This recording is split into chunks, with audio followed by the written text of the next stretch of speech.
Ignacio he traído la chuleta, es neuropsicólogo clínico de adultos e infartos, os aparece adultos e infanto-juvenil, perdón, en la red Aitameni de Bilbao y en el Instituto Balear de Psiquiatría y Psicología de Palma de Mallorca. Y básicamente lo que nos va, o lo que se le ha pedido a Ignacio es pues el tema de la conducta.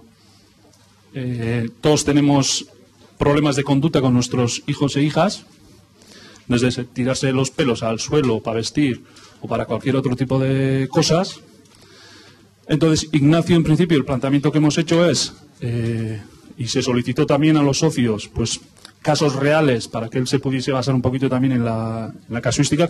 Trata a mi hijo, Heitor, entonces sabe de qué estamos hablando también. Pero lo que yo quedé con Ignacio en este sentido era que él iba a hacer un marco general de pautas generales, pero que nos queríamos ceñir a casos reales.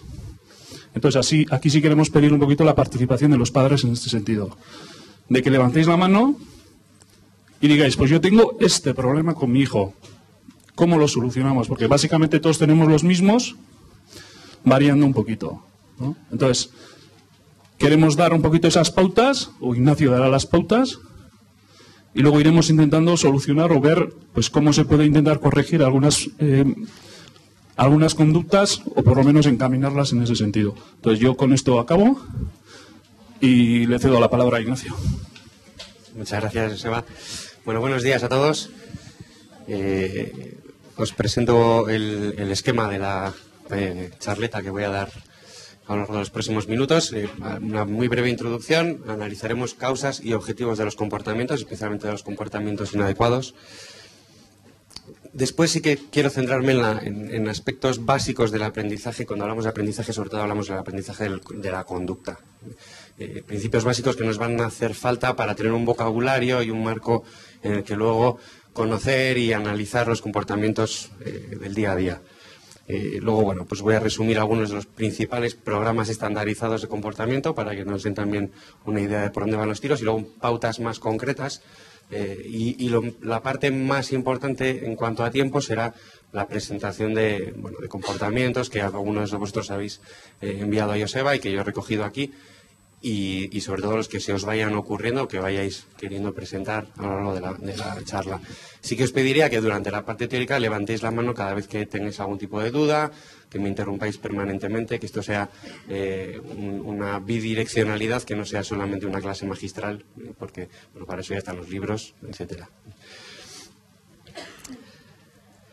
Bueno, los objetivos de la charla son estos. En primer lugar, transmitir un conocimiento básico para entender el comportamiento, el trasladar pautas concretas de actuación para modificar la conducta, hablamos de modificación de conducta, y compartir en grupo, como ya os he dicho antes, diferentes dificultades conductuales reales y bueno, pues ver entre todos cuáles podrían ser las soluciones que se nos van ocurriendo. Es esencial conocer las causas del comportamiento. Es la parte más importante a la hora de modificarlo. Conocer sus causas y cuál es el objetivo del niño con el comportamiento que tiene. ¿De acuerdo? Este es el diagrama esquemático del origen del comportamiento, no solo inadecuado, pero nos vamos a centrar en el inadecuado. Aprendizajes previos, ahora entraré a explicar cada uno de los aspectos por separado. Aprendizajes previos. Estímulos internos, cosas que le pasan a la persona por dentro, estímulos externos, y todo ello tamizado o mediatizado por las capacidades cognitivas de las que dispone la persona. Aquí incluimos el lenguaje y también analizaremos de qué otras capacidades estamos hablando.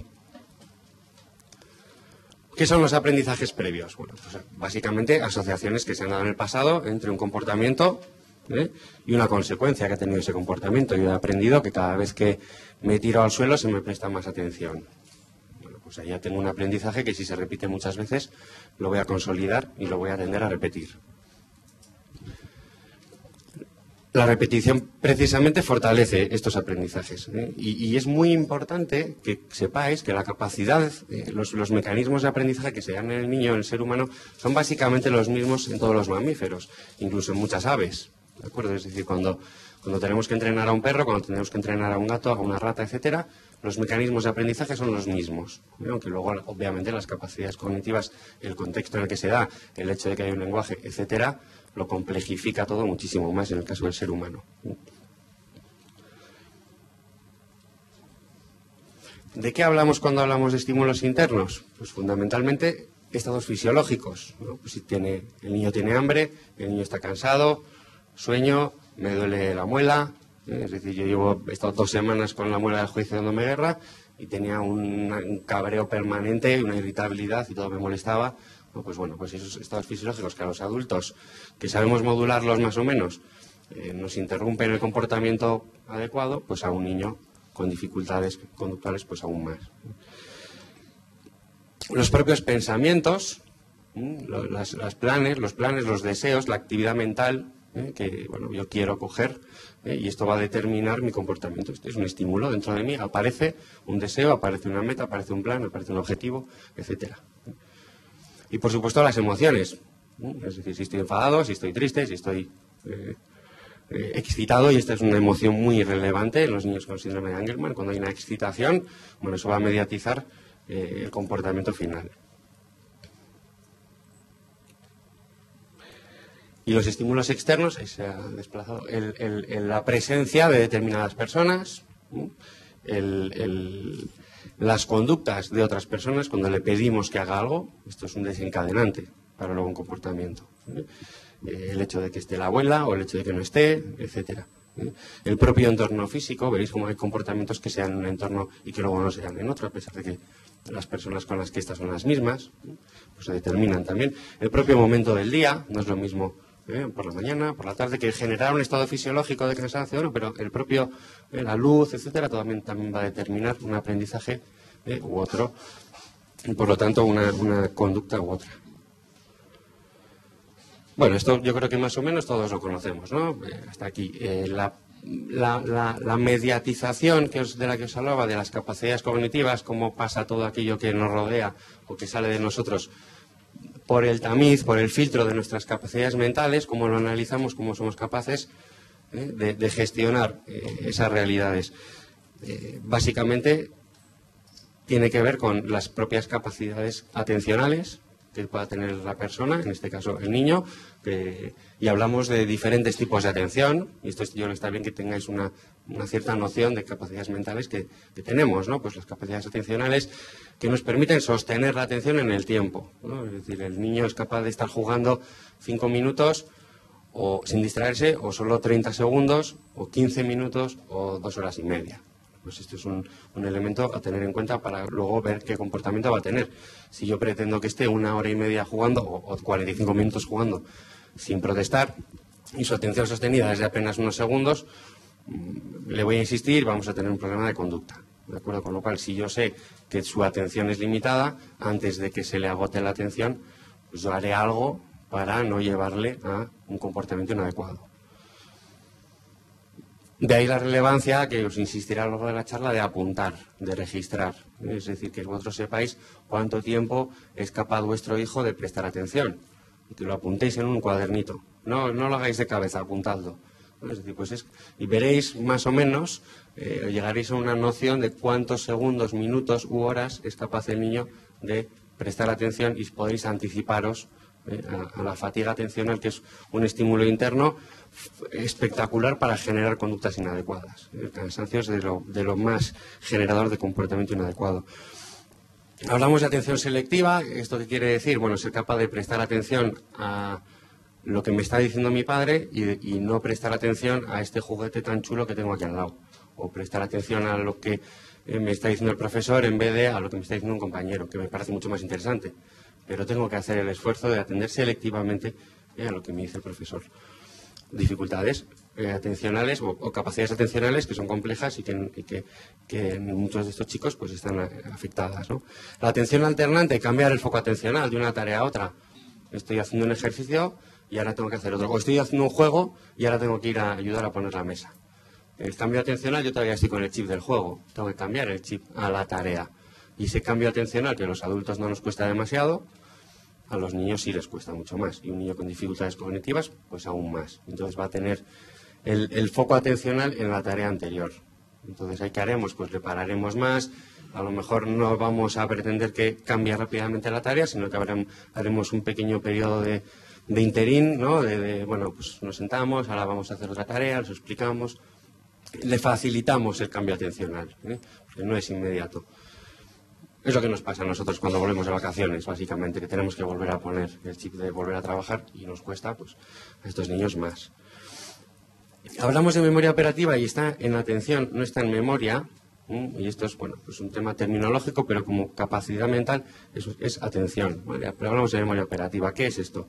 Es la capacidad que tenemos las personas de retener información en la cabeza durante unos segundos. Si me dan un número de teléfono y no tengo dónde apuntarlo, lo retendré, ¿no? Me lo repetiré yo a mí mismo. Ese sitio donde yo me lo repito, esa mesa, es la memoria operativa, ¿de acuerdo? Cuando yo le doy una instrucción a un niño de coge los calcetines, llévalos al armario, ponlo en el segundo cajón al lado de los calcetines verdes.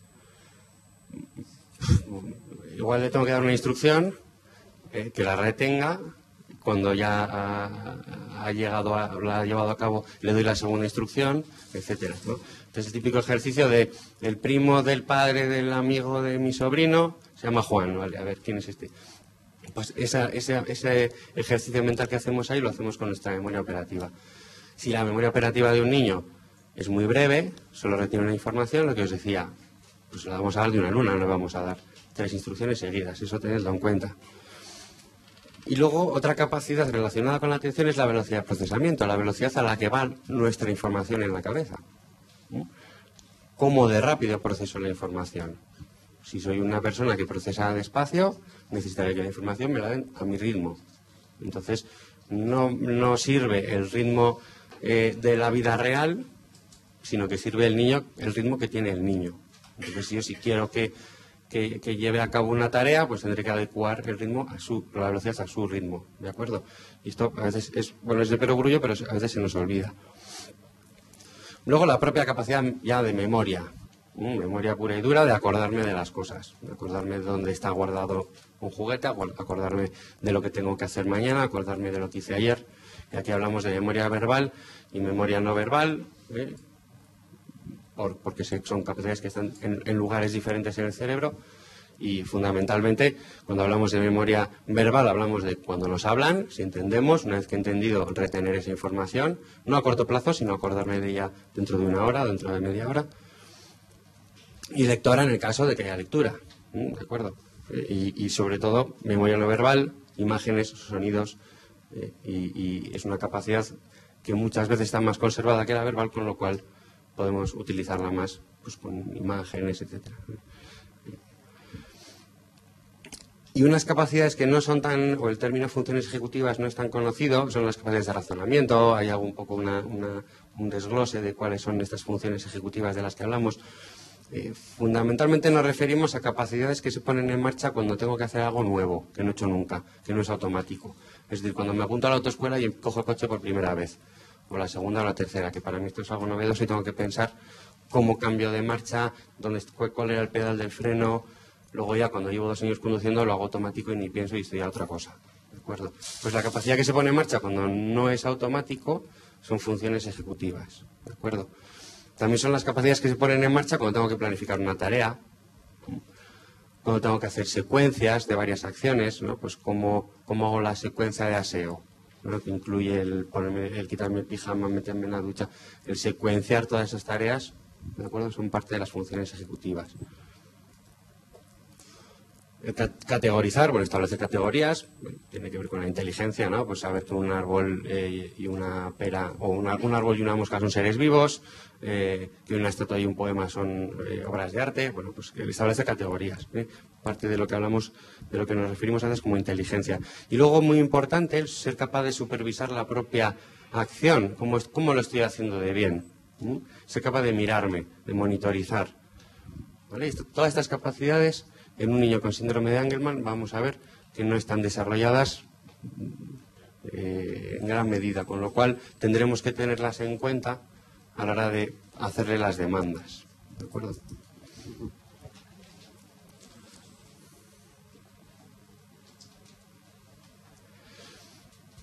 Hasta aquí hablábamos un poco de cuáles son las causas del comportamiento. Hablábamos de esos aprendizajes previos que tenemos, hablábamos de los estímulos internos, hablábamos de los estímulos externos y hablamos de las capacidades cognitivas que mediatizan como proceso todo eso, todos esos estímulos y esos aprendizajes.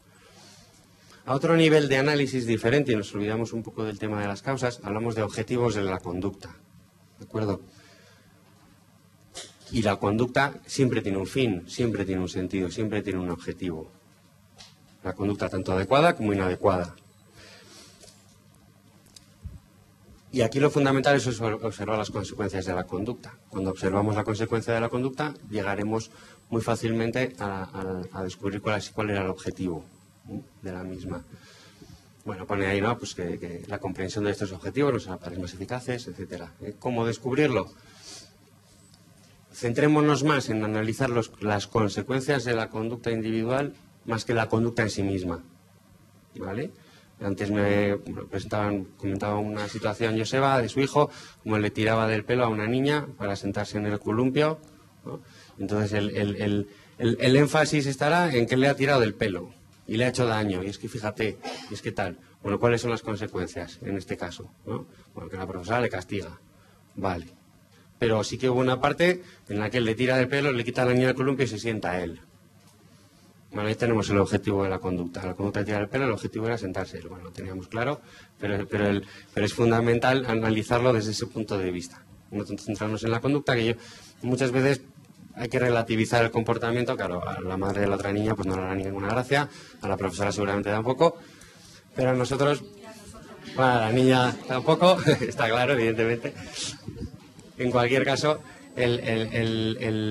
lo esencial para nosotros, en nuestro foro interno, tiene que ser analizar qué objetivo tenía. Y el objetivo era sentarse él, ¿no? Entonces, ¿cómo podemos enseñarle a conseguir ese objetivo de otra manera? Y ahí está la clave de todo este asunto, ¿eh? Me comentaba que había un antecedente de esa conducta, que el antecedente es muy interesante, ¿no? De dónde, cómo aparece.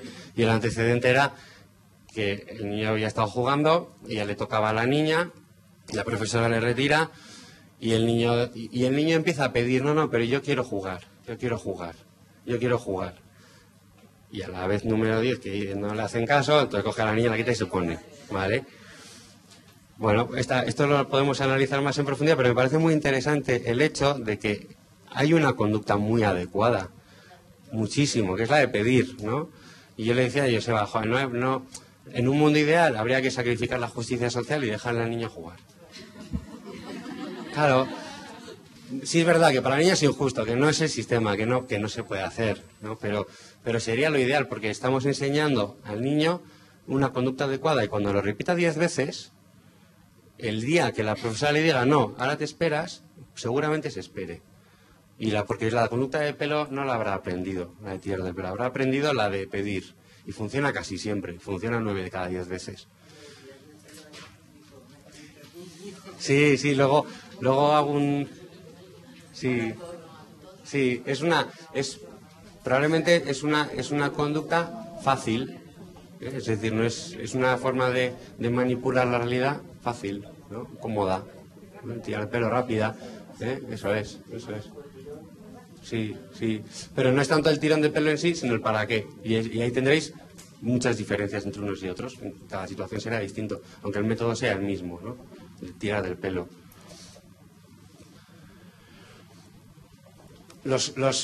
Hay fundamentalmente 4 objetivos en la conducta, tampoco es que haya muchos más. Bueno, aparte de los objetivos de quiero estar mejor, me siento mal y quiero sentirme bien, pero bueno, los objetivos un poco más complejos de la conducta son estos.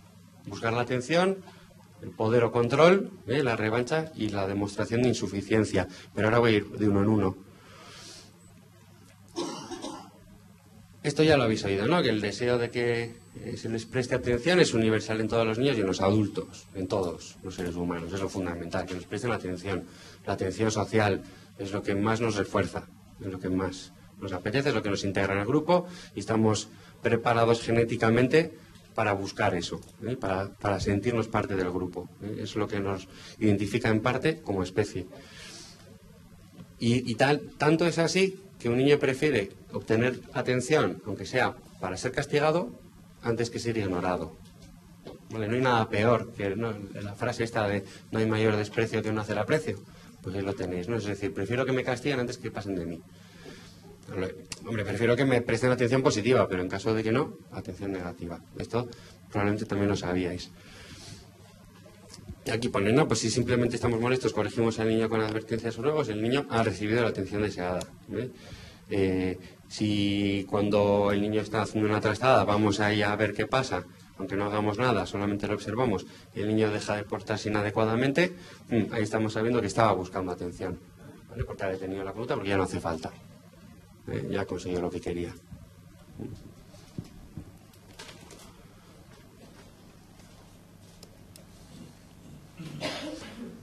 Bueno, aquí dice, ¿no? Para ayudar a estos niños que buscan la atención, pues hay que cambiar nuestras respuestas, mostrarles que se les tiene en cuenta a través de contribuciones útiles más que a través de actitudes negativas. Bueno, esto es muy bonito dicho así, pero a la hora de la verdad es mucho más complicado, ¿verdad?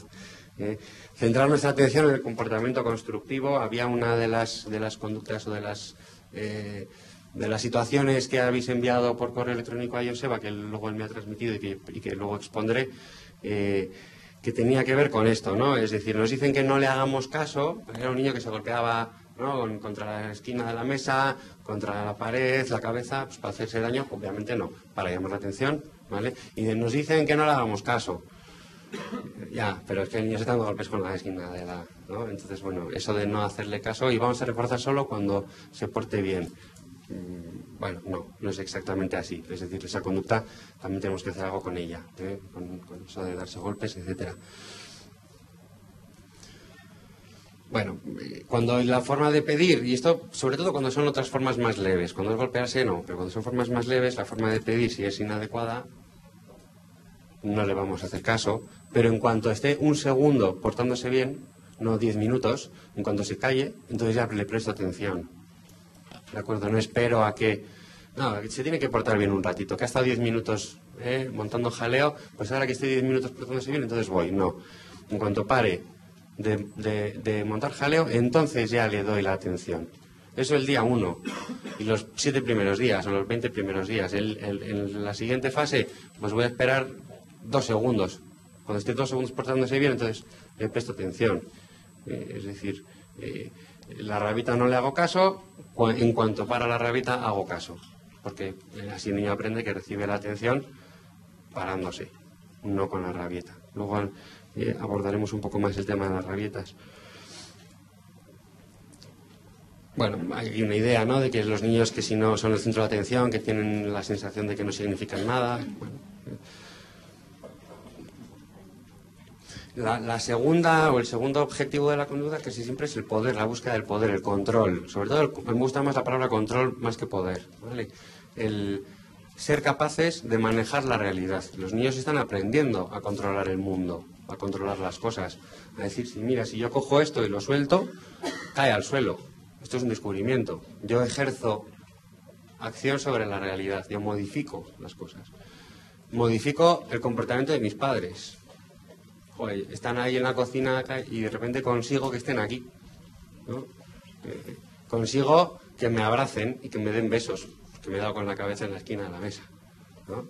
Pues he modificado el comportamiento de mis padres, casi nada, ¿eh? Entonces, bueno, hay otras formas de poder que tienen que ver con lo de la complacencia desafiante, que no sé si os suena este término, que es esto de, si lo hago, me he visto, sí, pero despacito. Ahora voy, sí voy, pero todavía no. Es decir, os complazco, pero con cierto desafío, a mi ritmo, y eso también es una demostración de control y de poder.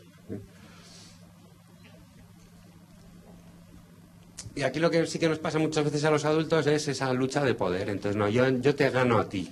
Yo soy el adulto y yo soy tu padre y yo te voy a ganar, yo te voy a... No me vas a controlar tú, yo te voy a controlar y entramos en una lucha de poder. ¿De acuerdo? No será esa la estrategia seguramente para modificar el comportamiento, porque sería... Bueno, todas las estrategias o todas las reacciones que tengamos así un poco automáticas con el niño en ese tipo de contextos, si no están pensadas, casi siempre son erróneas. Es decir, a no ser que tengamos sentido común o que lo hayamos hecho otras veces en el pasado y ha funcionado bien. En general hay que pensar, hay que tener pensado de previo qué voy a hacer cuando pase esto o aquello. ¿de acuerdo? No tanto reaccionar instintivamente y, como el niño está aquí, ¿no?, haciendo su demostración de poder, pues me sale a mí, ¿no?, me salen mis emociones, me sale el controlarle yo. Bueno, eso es lo más inteligente, esa es la estrategia, esa es la técnica que vamos a utilizar, pues a lo mejor no, ¿eh? Entonces eso que lo tengáis en cuenta. Y esta idea a mí me gusta mucho, la idea de que si le ganamos, si él hace su demostración de poder y yo, que soy más fuerte y más alto, le gano, él va a decir, qué chulo es esto de tener poder, yo quiero ser como ese, yo quiero controlar así. Entonces, a este no le puedo controlar así, que es muy grande, pero a mi hermanito pequeño sí. Y entonces ahí voy a hacer. Y estos son modelos que le estamos enseñando, ¿de acuerdo? Con lo cual, ahí cuidado. Bueno, ideas muy importantes que todos conocemos, pero que son muy importantes, que yo lo repito, el tema de unificar criterios entre los padres o entre los educadores que están alrededor, que son los padres, los abuelos, los profesores. Y suele haber un mayor problema con los abuelos porque ellos ya les ha tocado educar y ahora con lo que quieren es disfrutar del nieto, y entonces no pelearse tanto con el nieto, y ahí, bueno, pues hasta cierto punto, yo lo entiendo absolutamente, y hasta cierto punto podemos tolerarlo. Es decir, bueno, contigo, con la abuela, contigo se va a portar mal, pero conmigo no. Entonces, bueno, cuando estés tú, la va a liar, tú asumes ese problema, pero cuando esté conmigo, las pautas que vamos a seguir son estas, ¿no? Cuando esté con los padres, el criterio que queremos que se siga es este. Cuando esté contigo, haces lo que quieras. Pero con nosotros, este criterio. Y obviamente entre el padre y la madre llegar a acuerdos de cuáles son las conductas que se van a permitir, cuáles son las que no, ¿vale? Es decir, y que vea el niño que los padres son un bloque, ¿vale? Y que no puede jugar con uno con otro, este me da más, a este lo controlo más, con este no puedo. Eso es muy importante. Cuando el niño insiste, no nos enfadamos, ¿vale? Es muy importante. No, porque ahí estaría consiguiendo algo de nosotros, ¿vale? Estaría modificando nuestra conducta. Sino que lo que va a obtener es neutralidad. Es un muro que no te dejo pasar, pero no te agredo. No te insulto obviamente. No me enfado contigo, no me cabreo, no, simplemente con neutralidad, Ahora, esto es teatro, porque por dentro estaréis con un cabreo de narices, ¿vale? Pero hay teatro, hay que hacer teatro para el niño. Es decir, no me afecta, pongo cara de no. Seriedad, no enfado, seriedad, ¿vale? Y en cuanto el niño para, entonces alegría, sonrisa, abrazos, besos, juego, lo que queráis. Pero en la parte de intento tocar las narices, la rabieta, hay seriedad, no hay respuesta. ¿Vale? Ahí la mejor respuesta es que no haya respuesta.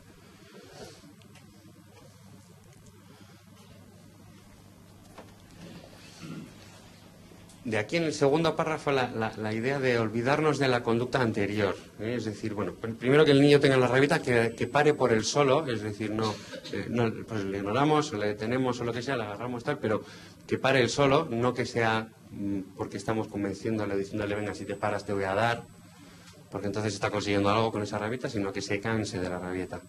Y aquí hago un paréntesis, y es la realidad en la que vivimos, ¿no? Que pare su rabieta y así está en el supermercado y su rabieta consiste en tirar botes, o en el parque o en medio de la calle tirándose, y ahí pasa una pareja de policías que te mira como, señora, ¿qué hace usted con su hijo?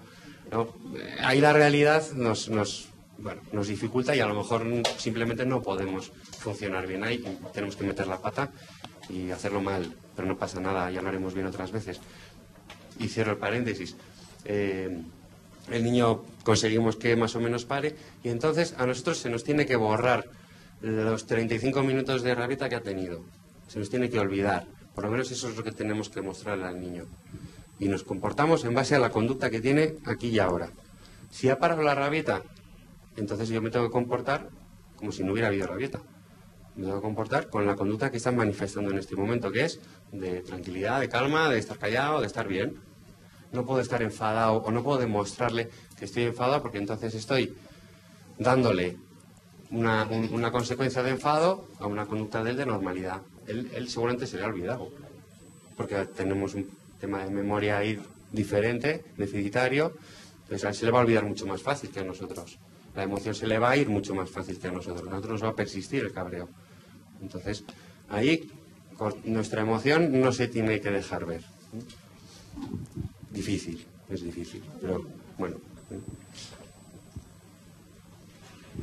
Bueno, y si ahí seguimos y no lo hacemos bien y seguimos con la lucha de poder, podemos llegar a provocar un tercer objetivo de la conducta del niño, que es el de la revancha, que es cuando ha habido mucho castigo, mucha derrota en lucha de poder. Entonces el niño dice, bueno, ahora yo voy a dedicarme a molestar a los demás como me han molestado a mí.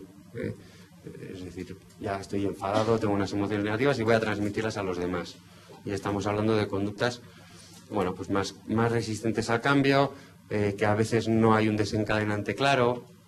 El desencadenante sobre todo va a ser interno del niño, que tiene esa especie de rencor, entre comillas.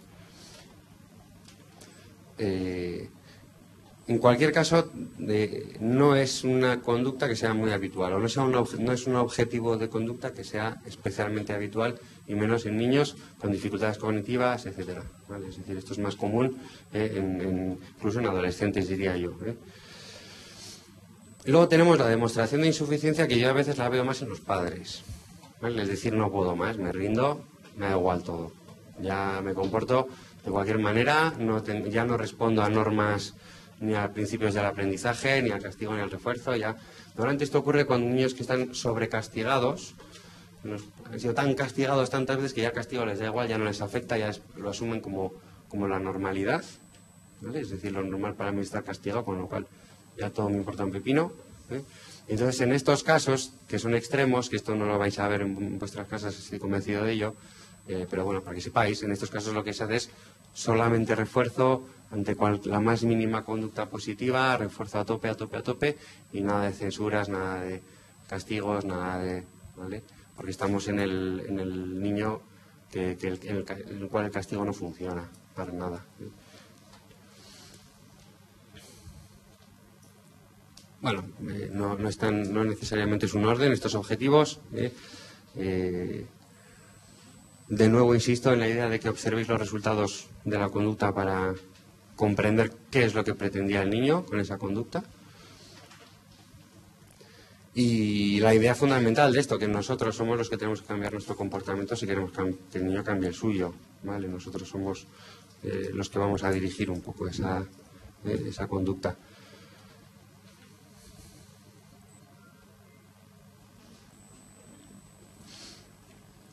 Bueno, esta es la parte un poco más teórica. Voy a intentar ser breve. Seguramente a muchos de vosotros todo esto ya os suena. Hay pedagogos en la sala, habrá médicos, y entonces principios del aprendizaje tan básicos como estos seguramente ya conocéis, condicionamiento, etcétera. Pero bueno, para los padres, que es más el público al que tengo orientado esta charla, me parece muy interesante comentarlo. Ese hombre, Pavlov, estaba haciendo unos estudios de fisiología con perros, los tenía ahí enganchados a los pobres, y tenía una especie de medidor de saliva. Entonces, bueno, se dieron cuenta de que el perro empezaba a salivar cada vez que llamaban a la puerta. ¿Vale? Llamaban a la puerta porque era cuando traían la comida. Entonces el perro aprendió que cada vez que llamaban al timbre, llegaba la comida y la comida le hacía salivar. ¿Vale? Entonces, a base de repetir esto muchas veces, el mero hecho de que sonara el timbre ya le hacía salivar. ¿Vale? Esto es el condicionamiento, lo normal. Me muerde un perro, el siguiente perro que vea, sin que me muerda, ya me provoca miedo. ¿Vale? Es decir, me muerde el perro, me provoca miedo. Veo un perro, se me provoca miedo sin que haya, sin que me muerda, sin que haya un estímulo negativo. De esto hay miles de experimentos, ¿no? Pues hay un diagrama, pues, un chorro de aire que te echan cada vez que suena un timbre. Cuando suena el timbre, te echan el chorro de aire, cierras el ojo. Cuando se repite muchas veces, en cuanto pongan el timbre, ya cerrarás el ojo sin que haya chorro de aire, ¿vale? Respuesta condicionada. Y un pequeño paréntesis, porque vamos a hablar mucho de lo que son los estímulos. Antes he hablado de estímulos internos y externos. Bueno, un estímulo básicamente se define eso, ¿no? Como un suceso que está presente inmediatamente antes de la aparición de la conducta. Bueno, no recogéis demasiado esto, pero sí la idea de que hay estímulos incondicionados, que son aquellas cosas que nos generan una respuesta de un modo incondicional, sí o sí. El hecho de que me sonrían incondicionalmente me hace sentir bien. Una caricia incondicionalmente me hace sentir bien. Una descarga eléctrica incondicionalmente me hace sentir mal. ¿Vale? Hay estímulos en la vida que por especie o por lo que sea, la música, etcétera, nos hace sentir bien o mal. ¿Vale? Y luego hay otros estímulos que son neutros, como el timbre de la puerta. ¿Vale? Eso es neutro, eso no tiene un significado, ni bien ni mal. Y lo puedo condicionar. El perro de Pavlov, el estímulo de la puerta está condicionado y entonces ya no es un estímulo neutro, ya tiene un significado positivo. El ejemplo más claro es el dinero, ¿vale? Los billetes. Es un estímulo neutro en sí mismo, es un papel. Puede ser más o menos bonito y a un niño le puede gustar más o menos. Pero lo tenemos tan condicionado a que eso es algo positivo, que nos aporta lo que queramos, que en sí mismo ya nos genera una respuesta. Es un estímulo condicionado, ¿vale? Y luego hay estímulos discriminativos, que es el día que está el jefe cuando está en la oficina, ¿no? El día que está el jefe en la oficina se trabaja más. El día que no está el jefe en la oficina se trabaja menos. Es decir, el jefe es un estímulo que yo discrimino y yo digo, cuando está esta luz encendida, entonces el timbre sí me anuncia comida. Si está la luz apagada, el timbre no me anuncia comida. Porque me lo han enseñado así, ¿vale? Entonces la luz es el estímulo discriminativo, ¿vale? Cuando está el niño en casa y está la madre, entonces puedo montar jaleo, porque la madre es más, pues tolera más, imaginaros, ¿vale?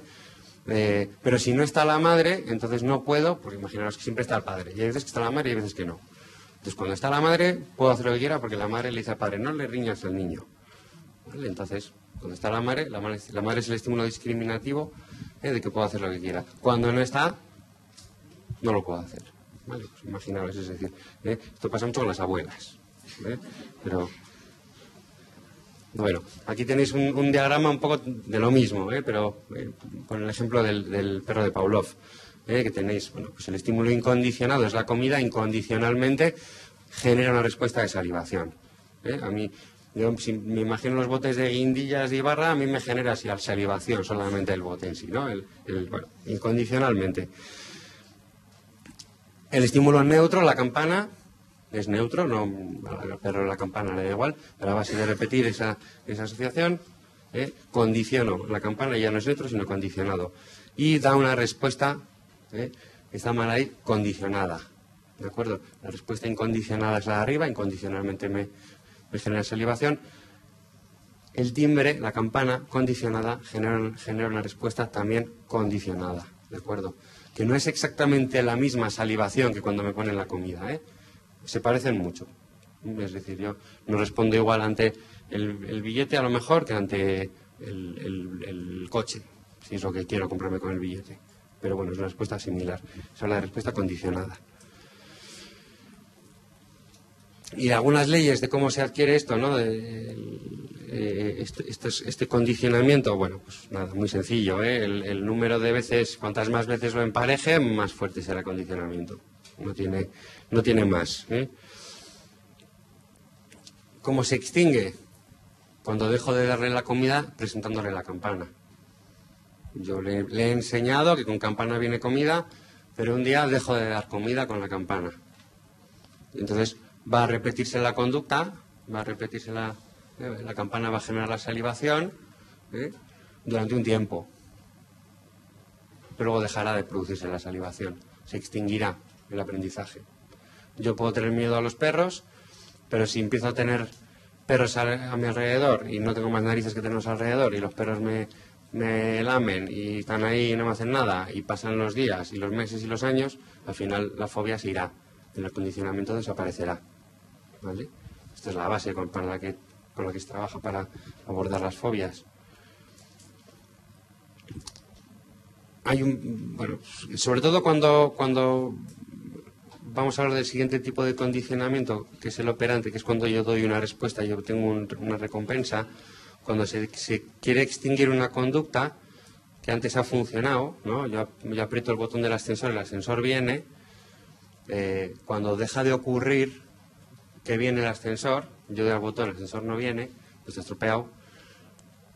ocurre un fenómeno que es que voy a dar más al botón del ascensor.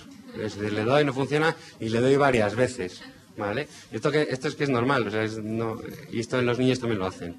Es decir, me funcionaba darme un golpe con la cabeza en la mesa para que vinieras, ahora sí el psicólogo te ha enseñado que no vayas, y entonces no vas, y el niño se da, no viene, me voy a dar más, sigue sin venir, y me doy, aquí en una esquina, me doy más fuerte, y si ahí vais, entonces le hemos enseñado, claro, eso es, ¿no? Es decir, que hay que darse más fuerte o más tiempo porque al final viene. Imaginaos que el ascensor ya no viene cuando le doy una vez, sino cuando estoy un rato. Porque funciona así. Bueno, pues entonces ya aprenderé que tengo que estar un buen rato dándole porque al final viene. ¿Vale? Entonces ahí tenemos un problema. Porque luego para extinguir eso a su vez, pues él va a seguir probando, va a seguir dando, porque dice, uy, vale, a veces no funciona, pero a veces sí. O sea que voy a seguir, voy a insistir. ¿Sí?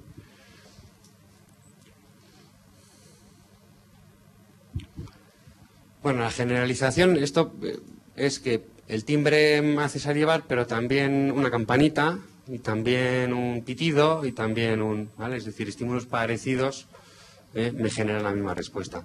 Ya no solamente me dan miedo los perros, sino también los gatos, o los zorros, ¿vale? Es decir, generalizamos. Me muerde un pez, pues ya cojo miedo al mar. Generalizo, no solamente. Esto es muy interesante porque explica muchas de las conductas, lo pone ahí, para las que no tenemos una explicación muy clara. ¿Vale? Es decir, ¿por qué lo hace con esta persona si nunca lo ha hecho? ¿No? Esto vale, si en su casa sí lo hacía, pero luego en el parque nunca lo había hecho. Bueno, pues está generalizando un aprendizaje. ¿Vale? Bueno, de discriminación, os he hablado antes de lo que era el estímulo discriminativo.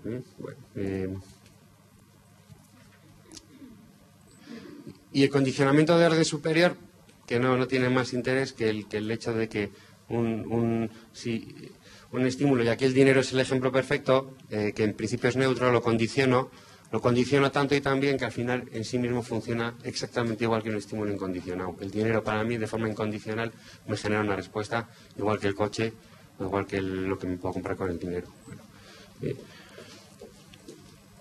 pero casi más interesante el tema de la conducta es este otro tipo de aprendizaje, el operante, el clásico, la asociación pura y dura, y luego está el condicionamiento operante, que es el que os decía de cuando doy una respuesta y obtengo cosas. ¿Vale? En el otro era suena un timbre, me da una descarga eléctrica, en este es yo le doy una palanquita y abro la jaula y puedo escaparme. ¿Vale? O en el caso de la rata, voy nadando hasta la plataforma, me subo y entonces no me ahogo. Yo hago una respuesta y obtengo una consecuencia. ¿Vale? Esto, bueno, es una forma de aprendizaje que conocemos muy bien, ¿no?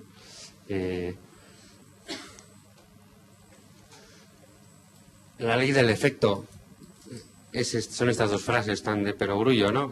Cuando la conducta tiende a repetirse cuando se acompaña de consecuencias satisfactorias. Satisfactorio es aquello que el sujeto busca de forma espontánea, ¿vale?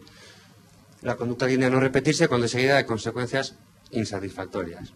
¿Vale? Fenomenal. Muy fácil. Y dichas consecuencias se denominan refuerzo y castigo. ¿Vale? Y aquí tenéis las 4 variantes. Tenemos refuerzo positivo, refuerzo negativo, castigo positivo, castigo negativo, que es cada cosa. Refuerzo siempre es agradable, castigo siempre es desagradable, positivo es que doy, negativo es que quito. Entonces yo puedo hacer un refuerzo positivo que te doy una gominola. Tú puedes hacer un refuerzo negativo que te quito los deberes o no vas al cole. Si no te gusta ir al cole. Entonces te dejo que no vayas. Te estoy dando un refuerzo negativo. Porque te estoy haciendo algo que a ti te agrada, quitándote algo que te molestaba. ¿Vale? No entendáis el refuerzo negativo como si fuera un castigo. ¿Vale? Eso es muy importante. Castigo positivo, te doy un sopapo. Castigo negativo, te quito la consola. ¿Vale? Obviamente los refuerzos aumentan el comportamiento, los castigos lo reducen. Y esto del refuerzo es muy, muy, muy importante, saber qué es un refuerzo. No es solamente un premio que yo doy, ¿vale? Porque sonreír es un refuerzo, de hecho es el más potente, ¿vale? Es eso, para lo que es agradable para el niño. Hay primarios, ¿no? Pues cosas como las caricias, las sonrisas, son como muy incondicionales. Luego hay secundarios, pues hacer ciertas actividades, el dar elogios, son refuerzos más aprendidos, ¿de acuerdo? Hay refuerzos que pueden ser materiales, que son los menos eficaces, ¿vale? Los más eficaces suelen ser los de actividad, y los sociales afectivos. Es decir, muy bien el elogio, el elogiar en grupo, etcétera, esos son los refuerzos más potentes.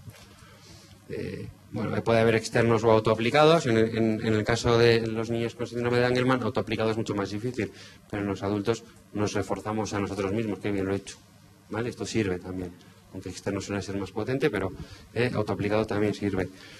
Y esta idea de que es fundamental encontrar qué es lo que refuerza a nuestros hijos.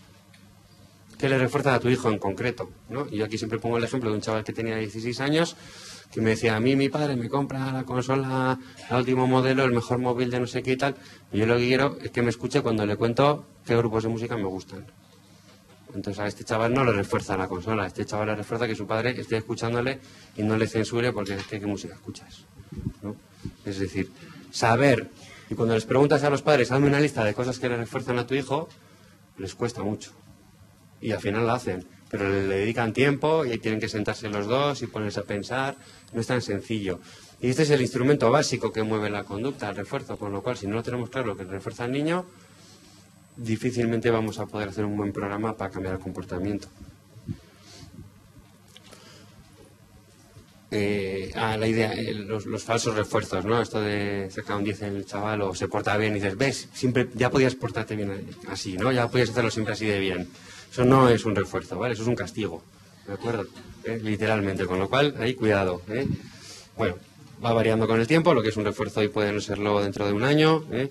Y recordad que el muy bien, la sonrisa, la caricia, la palmadita en la espalda, es gratis, no se gasta, la puedes asociar a otro tipo de refuerzo, es decir, esto se hace mucho con los perros, se les da la gominola y se les dice muy bien, y el perro lo de muy bien no lo entiende, pero sí que el sonido lo pilla. Entonces el muy bien me va a servir para el futuro. No le doy la gominola porque no la tengo, pero le digo muy bien y sirve un poco de refuerzo. ¿Vale? Con los niños lo mismo. Yo le digo que muy bien la palmadita, pero luego en el día a día, el mero hecho de decirle muy bien, el niño ya sabe que va bien, ¿vale? Que su conducta va siendo correcta. Y el castigo, pues aquello que es desagradable para el niño, ¿vale? Que puede ser algo que nosotros pensamos que es a que le va a gustar, pero no le gusta, es desagradable. Tenemos que saber lo que para él es desagradable, ¿vale? Es menor su eficacia que la de refuerzo, pero sí que hay que utilizarlo. Lo que pasa es que el castigo no es el bofetón, ¿vale? El bofetón enseguida uno se acostumbra, ¿vale? Es decir, y deja de doler, entonces ya no sirve como castigo, ¿eh? El grito tampoco es que sea un castigo especialmente eficaz. Es más eficaz castigos de estos de, pues no tienes acceso a, ¿no? O te saco del sitio donde estás y te meto en tu habitación. Esos son castigos mucho más eficaces y obviamente hay que castigar. Es decir, es que reducen las conductas negativas. No vamos a centrarnos en el castigo, en nuestra educación, pero no podemos vivir solo a base del refuerzo, ¿vale? Y ignorando lo otro, porque esto no es eficaz, sobre todo cuando hay conductas disruptivas, ¿no? Fuertes de eso, pues me golpeo la cabeza con la mesa. Bueno, pues lo ignoras, le puedes poner un casco, al final se morderá la lengua, porque verá que eso sí puede, y se le hará sangrar. O sea, entonces, es decir, ahí nos gana. Entonces esa conducta hay que castigarla, ¿vale? Con castigo con medida, pensado, cuál, en qué momento, todo, ¿vale? Pero bueno, sí que... Entonces,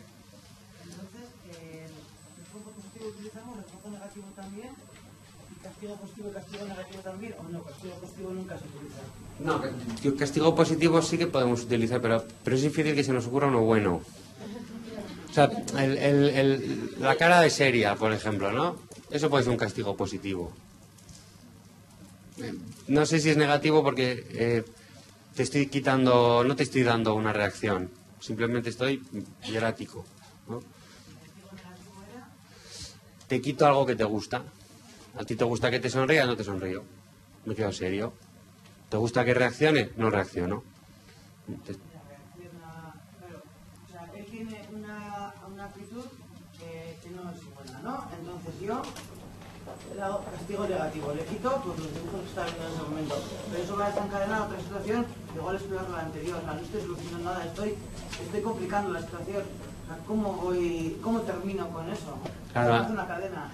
claro, ahí lo que está haciendo él es la rabieta, la reacción a tu castigo es me cabreo y tiro no sé qué y tiro no sé cuántos, ¿vale? Pero la conducta que queríamos modificar era aquella por la cual tú le has quitado la tele. Se ha metido en otra. Y si la analizamos y la registramos y la escribimos, que es lo primero que habría que hacer, ¿vale? Ahí lo que vamos a hacer es decir, vale, la consecuencia de portarse mal inicialmente es quitar la tele, la consecuencia de la rabieta que tiene, ¿cuál tiene que ser? ¿Vale? Entonces, ¿qué tengo que hacer? Ignorarle, tengo que ir más allá y decirle, pues si sigues así, te llevo a tu habitación. ¿Vale? Sí. Respecto a eso, nosotros estamos intentando utilizar con mi hija tiempo fuera. Pero, por ejemplo, lo de ir a tu habitación, si la habitación lo va a ver como un castigo, al final es algo malo. Entonces, nosotros lo de la habitación lo tuvimos que quitar porque si no, si ella entendía que el castigo era irse a esa habitación, cuando le llevamos a la habitación para dormir o algo, ya lo entiende como algo negativo. Así que hay que buscar un sitio de tiempo fuera diferente de su habitación. Claro. Porque si no, no va a ser bien. Claro, sí. Estoy probando Sí. lo de la habitación, no es bueno. Porque si Claro. no, se entiende como algo negativo la habitación. Claro, normalmente se piensa en que tienes un sitio neutro y aburrido. Sí. ¿Vale? Esa es la idea. Es decir, y la habitación muchas veces no lo es. Sí que hay casos en los que la... Sí. Vale, tiempo fuera, vale, le llevas fuera. Los que yo, aunque le meto a la habitación, o sea, le da igual. Porque va a la habitación, va a coger algo de la habitación y se va a poner a jugar y él no está siendo consciente de que eso es un castigo. En mi caso. Entonces no nos sirve eso como castigo. A mí eso no me sirve porque él va a encontrar la forma de distraerse. Yo a veces lo suelo sacar al poquito que hay a la esquinita que hay en la puerta y la pared ahí en el pasillo, pero yo creo que le da igual, no entiende, o sea, no... Vale, pero ¿y qué hace? A veces Cuando tú le llevas ahí... sentarme con él y tenerle ahí, Vale. yo agarrándolo, porque si no él Sí, va a buscar sí. la forma de entretenerse. Si no, no ve y se vuelve a la tele. Se va a quitar el calcetín, se va a quitar no sé qué y va a estar jugando él con lo que tiene, pero va a buscar la forma de entretenerse. Entonces, agarrarle y tenerle ahí para que él entienda que es un castigo. Pero claro, ahí me pasa lo mismo, que entramos en otra pelea está contigo y ya de me viene pelea. aquí. Entonces igual en esa pelea me pega, ya estamos en otra situación. Es como... Claro. No Y ahí... termino de salir de esa rueda, entonces al final paso de todo. Ahí te queda. Y lo que al principio empezaba como trabajo, al final termina llevándote al terreno. Es así. Claro, pero... Estos niños es así. Sí. Estos niños no era poner el caso de la conducta. Esa es la historia. Claro, la cuestión es, ahí por ejemplo tú, es decir, la consecuencia que aplicas al final es me voy, ¿vale?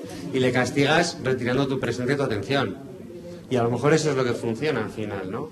Es decir, Sí, pero le ha dado el móvil. Por ejemplo, que a veces salimos de casa, nosotros bajamos en el ascensor y él se pone a jugar, quiere jugar, entonces empieza a subir por las escaleras.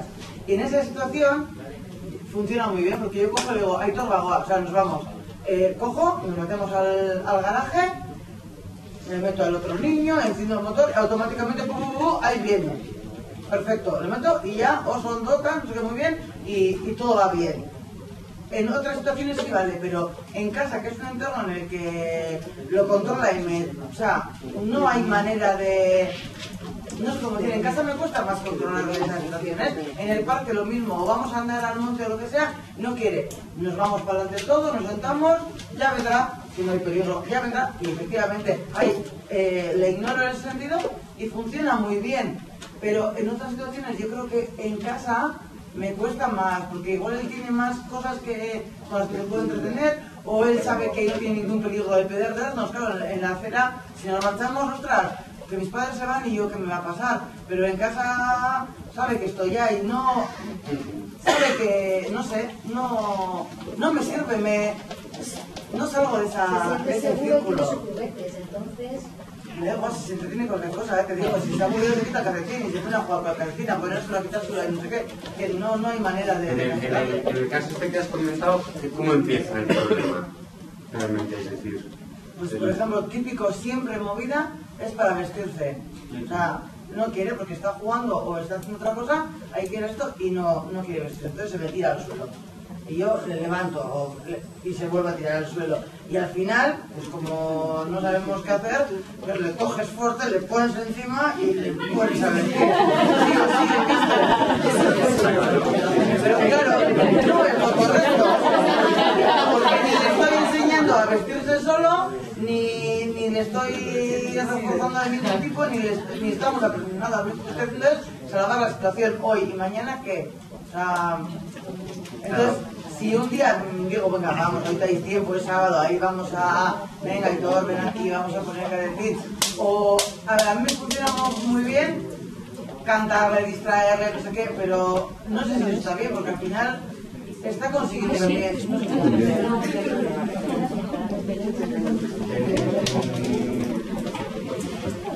Paso aquí directamente porque vamos a hablar de cosas que estamos hablando de tiempo fuera, estamos hablando de, ¿vale? de cómo introducir conductas que no tiene, como es la de vestirse, ¿vale? Y quiero tener esto delante para hacerlo, ¿vale?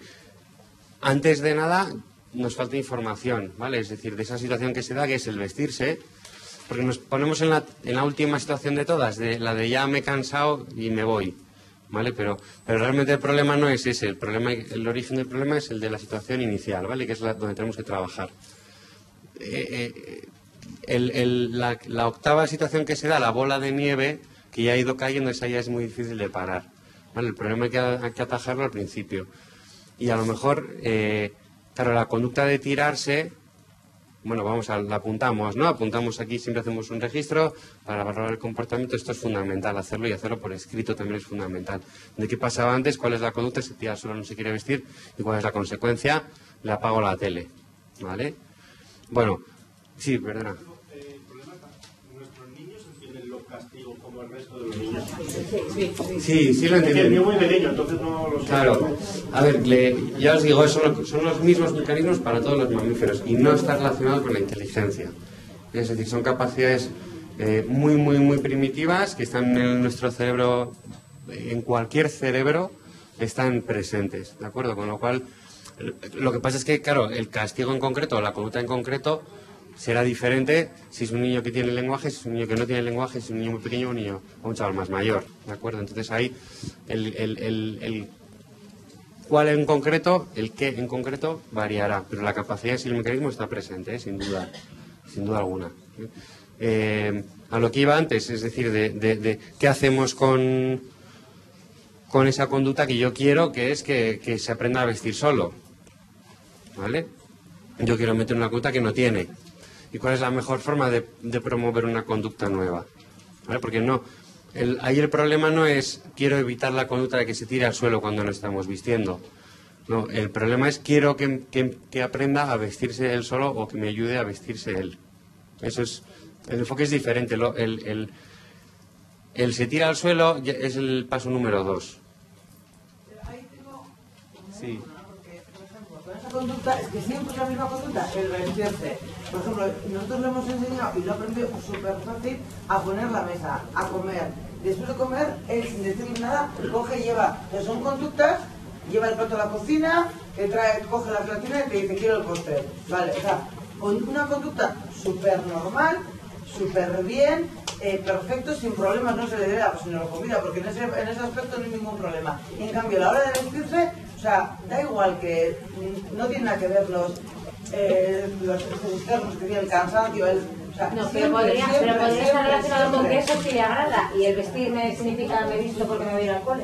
Pero es que Porque el sábado llega se va a vestirme ver a de- su padre, por ejemplo, Pero no sabe dónde va a ir, porque nuestros niños sí siempre sí lo saben, sí sabe. porque se las ha avisado, se las ha anticipado. A moma, sabe que va a ir. Pero le da igual, el vestirse le crea algo que le molesta, o es porque yo le voy a es un manipular. estímulo sensorial.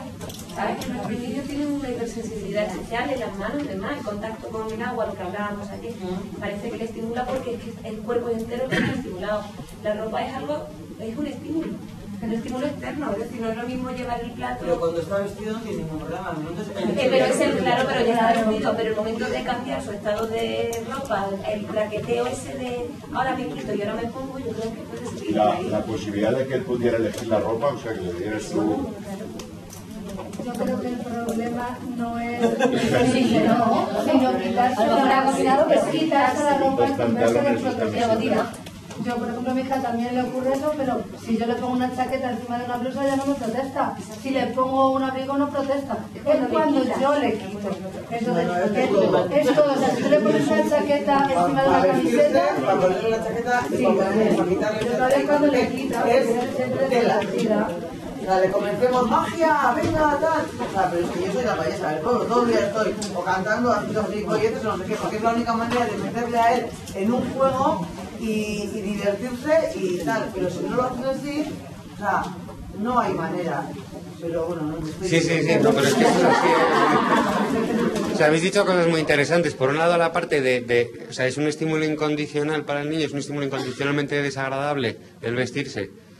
¿No? Había una de las conductas que han mandado que es el tema de los zapatos, ¿no? De no quiero tener los zapatos puestos. Vale, y esta es común, ¿no? Por lo que veo que afirmáis todos, vale. Pues esto, a lo mejor hay algo de eso de la hipersensibilidad de le molestan más que a mí, ¿no? Es decir, yo llevo los zapatos y voy a gusto. Pero a lo mejor estos niños, ellos, claro, no nos podemos meter en su piel, podemos deducir más o menos, pero no sentimos como ellos. Entonces, a lo mejor a ellos el zapato les molesta mucho más.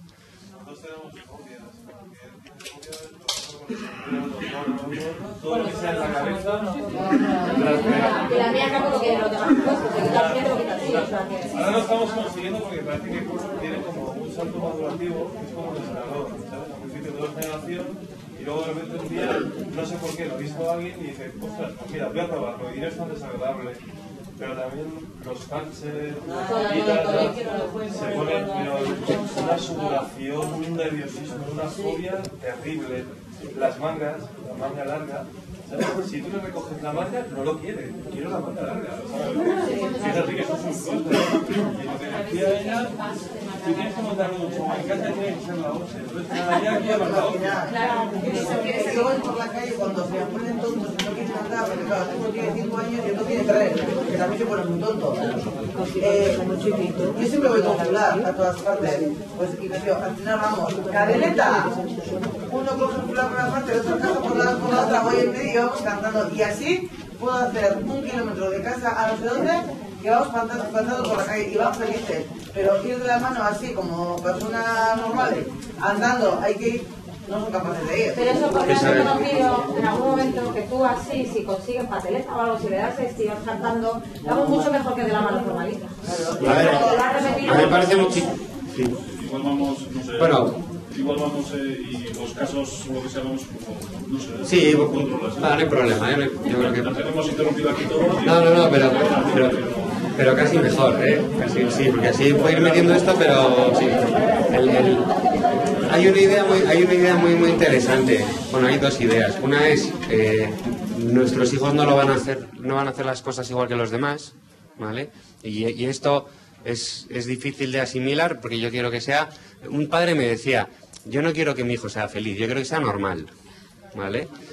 Y esto es la pera oírlo, ¿no? Es decir, tu hijo va a ser feliz, lo que pasa es que no va a serlo haciendo las mismas cosas que los demás ni del mismo modo. Pero puede ser feliz, puede ser autónomo, puede ser, ¿vale? Y dice, no, feliz no, que sea normal, que sea un tío normal como los demás. Bueno, pues eso a lo mejor no lo podemos tener, no lo sé, ¿vale? Pero y a lo mejor no podemos ir o nos va a costar mucho más ir por la calle pues, cogidos de la mano como el resto de chavales. Pero lo importante es ir por la calle y conseguir llegar en un tiempo razonable a lo mejor de un sitio a otro. Y tú has encontrado una forma muy interesante de hacerlo. Pues marciana, vale, sí, la gente dirá, pues a mí que está aquí. Bueno, pero a ti te da igual ya.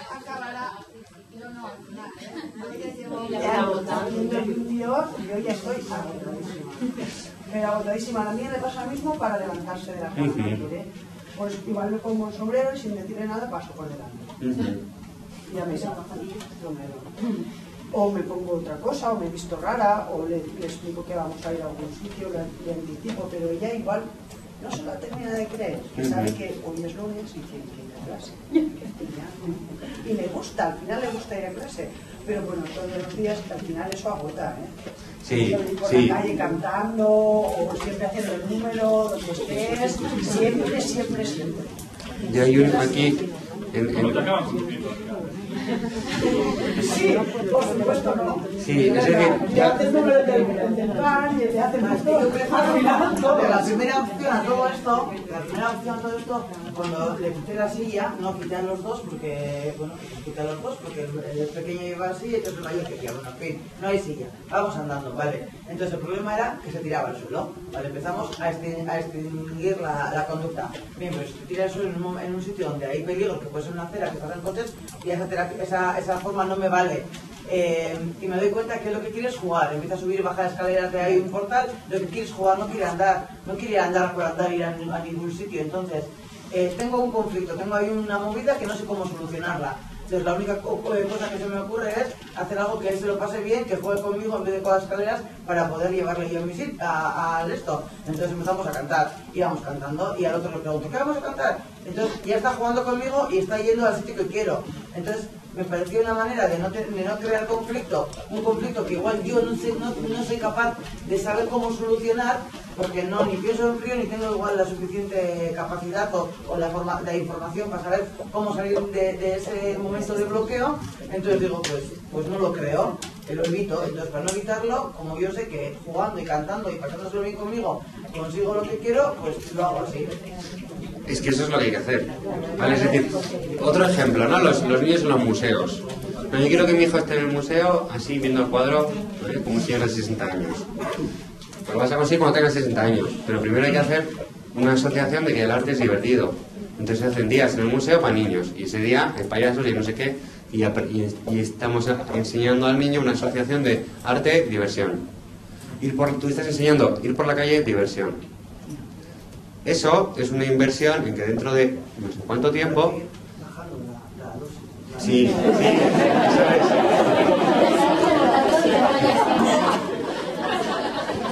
Sí, totalmente.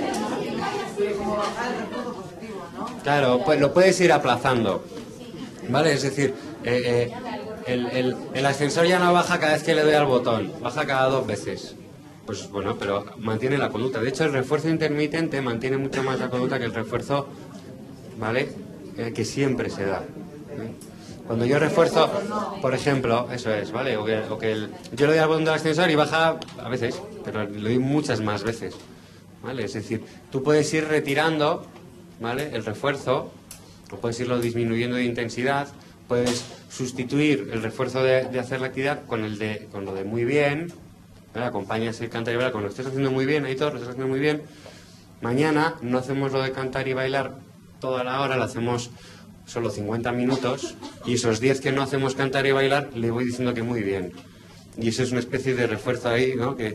Entonces, claro, estamos hablando, no vas a conseguir esa conducta en un día ni en un mes, sino que vas a tardar un montón, pero lo vas a conseguir. ¿Vale? Es decir, al niño le va a gustar el arte no el primer día que va a un museo, sino a base de ir mucho y que sigamos trabajando esto. Esta es una idea esencial, es agotador. Es agotador. Y yo no me imagino lo que debe ser estar en vuestro pellejo. No me lo imagino, pues es decir, que me sé la teoría, me sé la práctica, puedo intervenir, pero el aguantar, que llegas cansado de trabajar, porque también trabajáis, claro, no, obviamente, llegáis a trabajar agotados, con la paciencia que la has perdido a las 9:30 de la mañana y son las 9:30 de la noche. Y ahora me tengo que poner aquí a dar el refuerzo cuando toca, a no castigar, a estar serio, como me ha dicho Ignacio, que esté, pues a veces no saldrá y a veces no. ¿Vale? Es decir, tampoco, no penséis que porque hoy lo haga mal, se echa a favor el plan de modificación de conducta, no.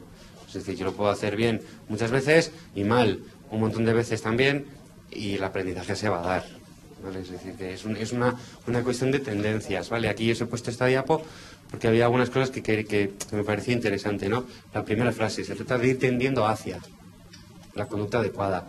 La conducta que tú quieres de que vayan normal por la calle, tú estás tendiendo hacia ahí. No es una conducta que la tengas ya, pero estás en esa dirección, no estás en la dirección contraria. Con lo cual tú sigues haciendo eso. Al final llegarás. Y luego lo que hablabais, ¿no? De lo que comentabas del cansancio, de la fatiga, de lo que supone todo esto, el trabajarse uno mismo, ¿vale? Es decir, que pongo ahí el anteúltimo párrafo. La paciencia, el autocontrol, la tensión, el respiro, el descanso, el pedir ayuda. Es decir, esto hacerlo uno solo tiene que ser una locura. Si tenemos un cónyuge que nos puede ayudar, bien. Si tenemos amigos que nos pueden ayudar, familiares, hay que pedir ayuda, porque esto es muy difícil. O sea, tenemos que hacerlo, tenemos que ser súper contingentes con las consecuencias, aplicar el refuerzo y encima no cansarme. No, no se puede. Es imposible. O sea, esto es agotador. Y como es agotador y es sobrehumano el esfuerzo que hay que hacer, pues necesitamos a más de un ser humano.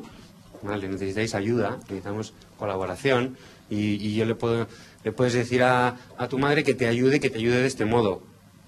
Si hay suerte. Pero le puedes decir a una amiga, le puedes decir a no sé quién. Y ahí está no, es que tengo que hacerlo todo yo, porque yo soy su padre o yo soy su madre.